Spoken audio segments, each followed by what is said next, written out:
Hey guys, Bryan here from Liquid Concepts. So today we're going to talk a little bit about how to keep your film from moving on the water. We've had a couple of questions about this before, so of course we thought we'd shoot a quick little video and show you guys a few tips and tricks on how to make that work a lot easier, a lot better, and of course hopefully get you going to where you're getting a lot better dips overall. So couple of things to look at. Number one is whenever you lay your film down on the water, you definitely want to make sure that you keep that contained as much as possible. Now, of course, for us, we have these dividers right here. So we have, of course, two short dividers like that, and then we have one long divider. So then that way we can move different areas, different sizes of film, anything like that, from rectangular to square or any size in that area. And of course we can accommodate that. And so that makes it really nice whenever we're doing multiple jobs, from maybe a hard hat or a helmet all the way up to four-wheeler plastics or even a gun stock or something like that. We're always going to have different areas and different sizes. And so that's what's really nice about having the dividers, as well as making sure that they keep everything tight and contained, so then that way all the film doesn't expand out. So let's kind of show you guys what's going to happen if you do not contain your film, if you're not aware already. And then of course, let's go through the process of containing the film in a couple of different ways. So then that way, if you're a DIY or you don't have a full professional tank like this, this will give you some ideas and some easy ways of trying to get your film contained as best as possible. So let's get started.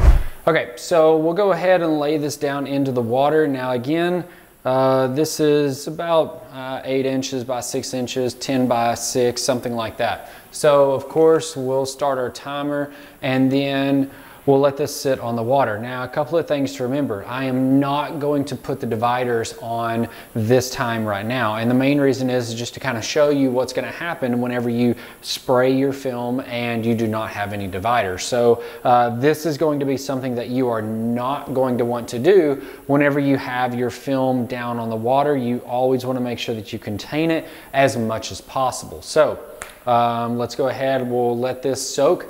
We'll grab the activator and get to spraying it here in just a few seconds.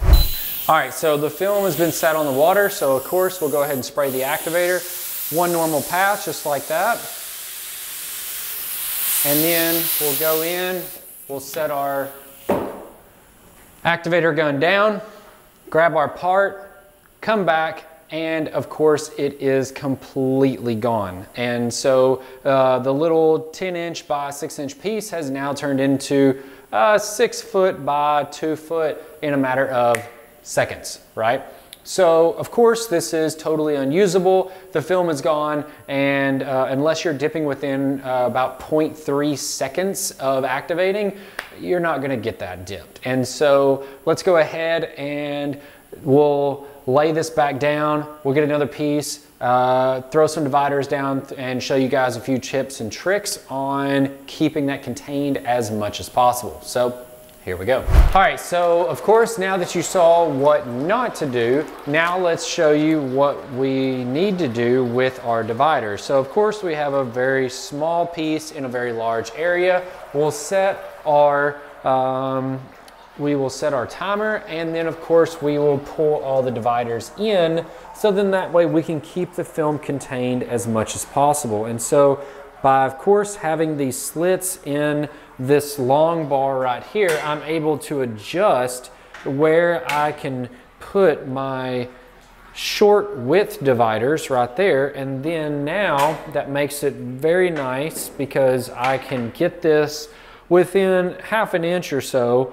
And then of course get this right up on the film, and so now my film pretty much has nowhere to expand. And then if it does expand, the little bit of ½ inch that we might have on maybe one side or the other is not going to greatly affect the overall size of the pattern itself. So by having some type of divider system like this right here, of course, this is definitely going to be best case scenario, all right? So, of course, we'll go ahead, we'll activate it, show you guys what it's gonna look like, and then show you a couple of other things as well.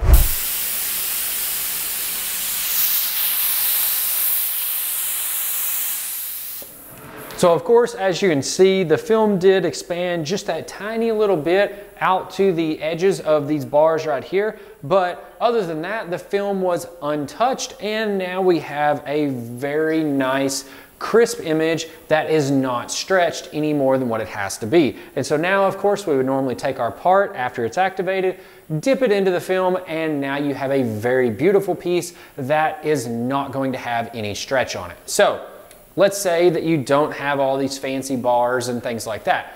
Now, let's talk about what we need to do in that case scenario. So we'll go ahead, we'll grab another film, throw it out, and show you guys a couple of little tricks that you can do to, of course, do something like that or dip something like that and not have to have all of this right here. So let's get started. All right, so of course, now that you saw what it looks like with using the dividers that are pre-made like this, now let's say that you don't have these dividers like here and right here. And so with this method to work, you definitely do need a length bar going across. And so that way you can at least have this one bar, but that's really about all that you're going to need. And so what we're gonna do here is that we're going to lay this film down again, just like this, and then start our timer. Now, during this time, we're going to pull our length bar in, the longest bar, and then set that like that.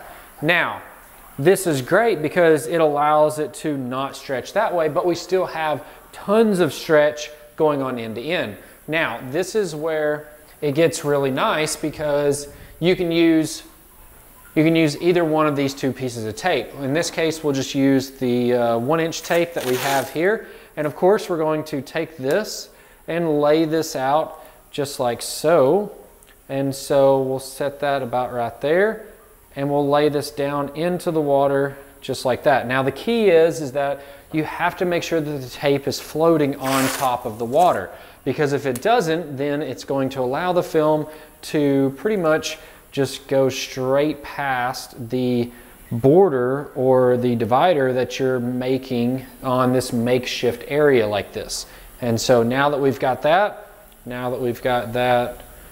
right there, now we can go ahead and get ready to spray the activator. And so again, we're not using, because maybe we don't have these right here. So now we can go ahead and spray our activator and keep it all contained in this one area. So again, we'll take this, spray that just like that. And now that this is all completely glassed out, now we have a fully contained piece of film, and all we needed was this one long bar all the way through right here to allow us to do a method like this right here. So let's say that you have a DIY tank, or you're, you don't have a long divider. What's the next option? So let's go ahead and show you guys a few things on that. So of course you saw what happens whenever you do have one long bar that you can use for a divider. Now let's say that you don't have any of them. So of course what we're gonna do is we're gonna take our tape. Now you can use 1 inch or of course 2 inch, 3 inch, whatever you've got.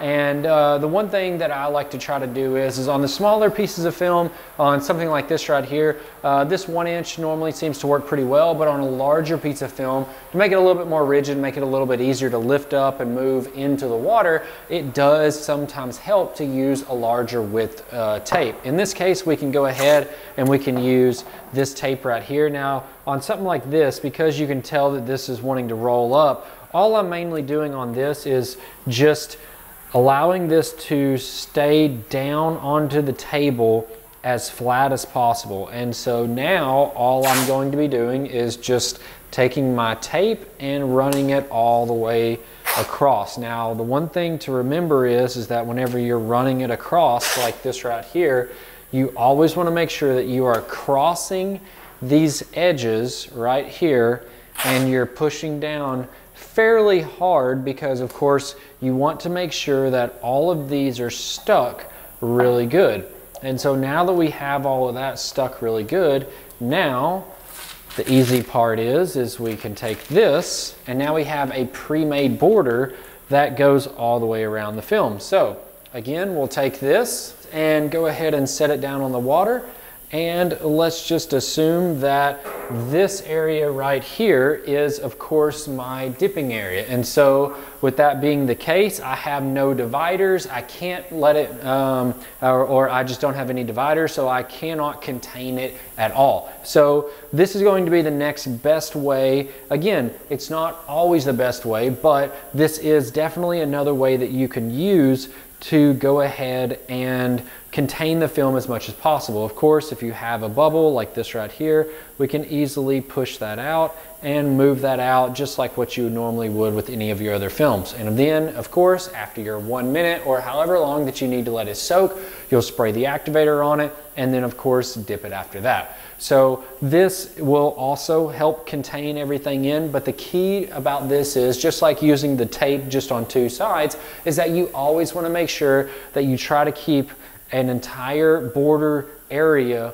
where there is no water that comes over that taped border area, like what I was saying. And so once you have your film and it's sat on the water for the amount of time that's needed, we can of course then take this and we'll spray this here.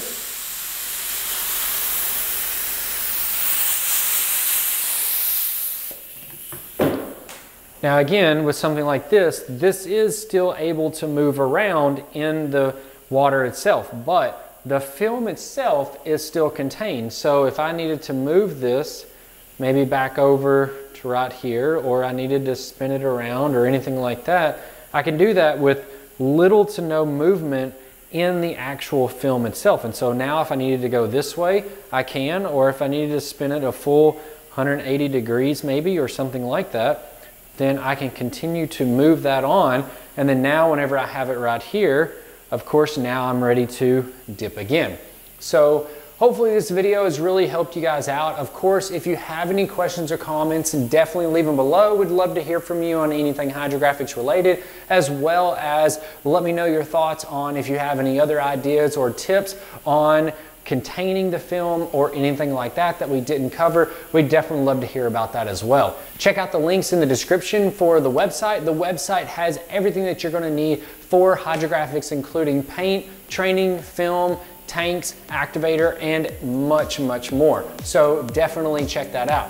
I'm Brian from Liquid Concepts, and this is how we customize your world. We'll see you guys next time.